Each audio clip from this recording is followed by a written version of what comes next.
Hello guys, എന്തൊക്കെയുണ്ട് വിശേഷങ്ങൾ? അങ്ങനെ നമ്മുടെ പോണ്ടിച്ചേരി ട്രിപ്പ് അവസാനിക്കുകയാണ്. നമ്മൾ നമ്മുടെ റൂമൊക്കെ ചെക്കൗട്ട് ചെയ്തിട്ട് നമ്മൾ നേരെ സ്റ്റേഷനിൽ പോവാണ്. പോണ്ടിച്ചേരി റെയിൽവേ സ്റ്റേഷനാണിത്. അവിടെ നിന്ന് നമുക്ക് ചെന്നൈ എഗ്മോറിലേക്കാണ് ട്രെയിൻ കിട്ടിയിട്ടുണ്ടായിരുന്നത്. ശരിക്കും നമുക്ക് ചെന്നൈ സെൻട്രൽ റെയിൽവേ സ്റ്റേഷനിലേക്കാണ് പോകേണ്ടത്. അവിടെ നിന്നാണ് നമുക്ക് നാട്ടിലേക്കുള്ള ട്രെയിൻ ഉള്ളത്. അതുകൊണ്ട് തന്നെ നമ്മൾ എഗ്മോറിൽ ഇറങ്ങിയ ശേഷം നമ്മൾ ഓട്ടോ പിടിച്ചിട്ടാണ് സെൻട്രൽ റെയിൽവേ സ്റ്റേഷനിൽ നമ്മൾ പോയത്. ഈ പോകുന്ന വഴിയിൽ നല്ല നല്ല ബിൽഡിങ്സും കാര്യങ്ങളൊക്കെ ഉണ്ടായിരുന്നു. യഥാർത്ഥത്തിൽ പോണ്ടിച്ചേരിയിൽ നിന്ന് ചെന്നൈയിലേക്ക് 3 മണിക്കൂർ ട്രെയിൻ യാത്രയുണ്ട്. അതെല്ലാം കഴിഞ്ഞിട്ടാണ് നമ്മൾ ഈ ഒരു ഓട്ടോയിൽ ചെന്നൈ സെൻട്രൽ റെയിൽവേ സ്റ്റേഷനിൽ എത്തിയത്. ഇതാണ് ചെന്നൈ സെൻട്രൽ റെയിൽവേ സ്റ്റേഷൻ. നിങ്ങൾ പല സിനിമകളിലും കണ്ടിട്ടുണ്ടാവും. നല്ല ഭംഗിയുള്ള ഒരു റെയിൽവേ സ്റ്റേഷനാണ്. സ്റ്റേഷനിൽ എത്തിയ പാട് ഞങ്ങൾ ലഗേജ് ക്ലോക്ക് റൂമിൽ കൊടുക്കുകയാണ് ചെയ്തിട്ടുണ്ടായിരുന്നത്.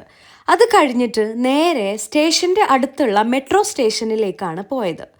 ഞങ്ങൾ രാവിലെ തന്നെ റൂം ചെക്കൗട്ട് ചെയ്തിട്ടുണ്ടായിരുന്നു. കാരണം 9:45 പോണ്ടിച്ചേരിയിൽ നിന്ന് ഞങ്ങൾക്ക് ചെന്നൈ എഗ്മോറിലേക്ക് ട്രെയിൻ ഉണ്ടായിരുന്നത്. അപ്പോൾ ഞങ്ങളൊരു 1:30 മണിയായപ്പോൾ തന്നെ സെൻട്രൽ റെയിൽവേ സ്റ്റേഷനിൽ എത്തിയിട്ടുണ്ടായിരുന്നു. പക്ഷേ സെൻട്രൽ റെയിൽവേ സ്റ്റേഷനിൽ നിന്ന് നമുക്ക് കണ്ണൂരിലേക്ക് ട്രെയിൻ വൈകുന്നേരം 4:15 ഉണ്ടായിരുന്നത്. അപ്പോൾ അത്രയും സമയം നമ്മൾ ഫ്രീ ആണ്. അപ്പോൾ കരുതി ചെന്നൈ വരെ വരികയല്ലേ, വെറുതെ സ്റ്റേഷനിൽ ഇരിക്കേണ്ട, ഒന്ന് ടൗണൊക്കെ ഒന്ന് ചുറ്റി കാണാമെന്നുള്ള ഉദ്ദേശത്തോട് കൂടിയിട്ടാണ് നമ്മൾ മെട്രോയിൽ പോയിട്ടുണ്ടായിരുന്നത്.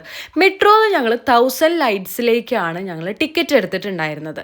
കാരണം ഗൂഗിൾ മാപ്പ് നോക്കിയപ്പോൾ നല്ല ഒരു മാൾ ഉണ്ടായിരുന്നത് ഈ പറയുന്ന 1000 ലൈറ്റ്സിലാണ് കാണിച്ചിട്ടുണ്ടായിരുന്നത്. അതുകൊണ്ട് ഞങ്ങൾ 1000 ലൈറ്റ്സിൽ ഇറങ്ങിയിട്ട് ഞങ്ങൾ ആദ്യം കയറി നടക്കാമെന്ന്, പക്ഷേ പിന്നെ അറിയാത്ത ടൗൺ ആയതുകൊണ്ട് ഓട്ടോയിലാണ് ഞങ്ങൾ മാളിൽ പോയിട്ടുണ്ടായിരുന്നത്.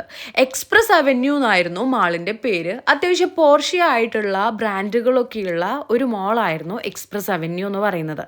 നമ്മൾ അവിടെ ചെന്നിട്ട് നേരെ ഫുഡ് കോർട്ടിലാണ് പോയിട്ടുണ്ടായിരുന്നത്. യഥാർത്ഥത്തിൽ ചെന്നൈ ഭയങ്കര ഡെവലപ്ഡ് ആയിട്ടുള്ള ഒരു സിറ്റിയാണ്. ഈ പറയുന്ന മെട്രോ പോലും ഭൂമിയുടെ അടിയിലൂടെയാണ് മെട്രോ സർവീസൊക്കെ ഉണ്ടായിരുന്നത്. നല്ല ഭംഗിയുള്ള ടൗണാണ്. പിന്നെ ഞങ്ങൾ പോയ അന്ന് അവിടെ നല്ല മഴയായിരുന്നു. വലിയ മഴയില്ലെങ്കിലും ഭൂമിയെ തണുപ്പിക്കുന്ന രീതിയിലൊരു മഴയുണ്ടായിരുന്നു.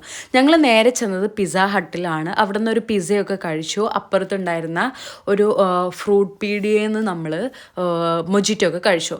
പിന്നെ നേരെ മെട്രോയിലെത്തിയപ്പാടെ നമുക്ക് സെൻട്രൽ റെയിൽവേ സ്റ്റേഷനിലേക്കുള്ള മെട്രോ വന്നു. നമ്മൾ അതിൽ കയറിയിട്ട് നേരെ സെൻട്രൽ റെയിൽവേ സ്റ്റേഷനിൽ എത്തി. ആക്ച്വലി ഞാൻ ചെന്നൈയിൽ ഈ വർഷം 2ാമത്തെ പ്രാവശ്യമാണ് വരുന്നത്. ആദ്യമായിട്ട് വന്നിട്ടുണ്ടായിരുന്നത് ഈ വർഷം തന്നെ ജാനുവരിയിലായിരുന്നു. എനിക്കൊരു സിക്കിം ഡാർജിലിംഗ് ട്രിപ്പ് ഉണ്ടായിരുന്നു. സ്റ്റേഷനിൽ എത്തിയപ്പോഴത്തേനും നമ്മുടെ ട്രെയിൻ വന്നിട്ടുണ്ടായിരുന്നു, ചെന്നൈ മാംഗ്ലൂർ എക്സ്പ്രസ്. അങ്ങനെ നമ്മൾ അതിൽ കയറി.